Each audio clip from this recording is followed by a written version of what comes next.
Welcome back to Steve's Project Car Garage. My name is Steve. Sitting behind me is my 1969 Triumph Spitfire named Tanker. Well, shall I say, what's left of my 1969 Triumph Spitfire named Tanker.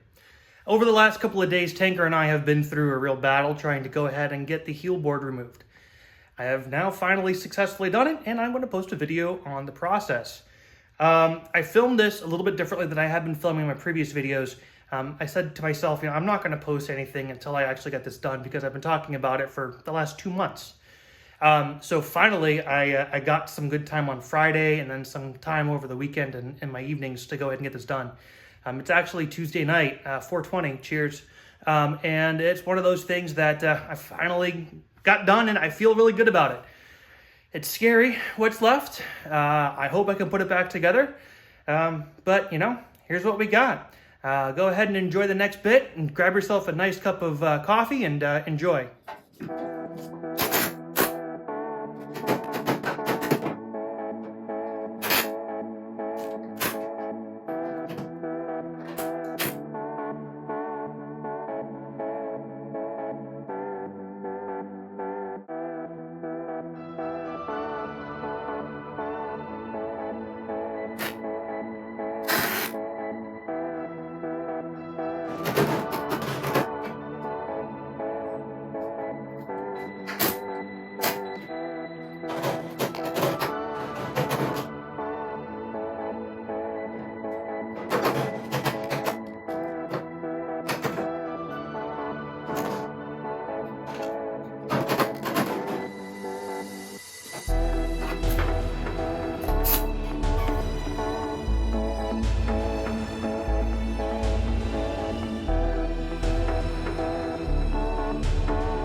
Out!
Yeah, I'd say that was pretty bad.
As you can see, this is the tunnel that I was talking about previously.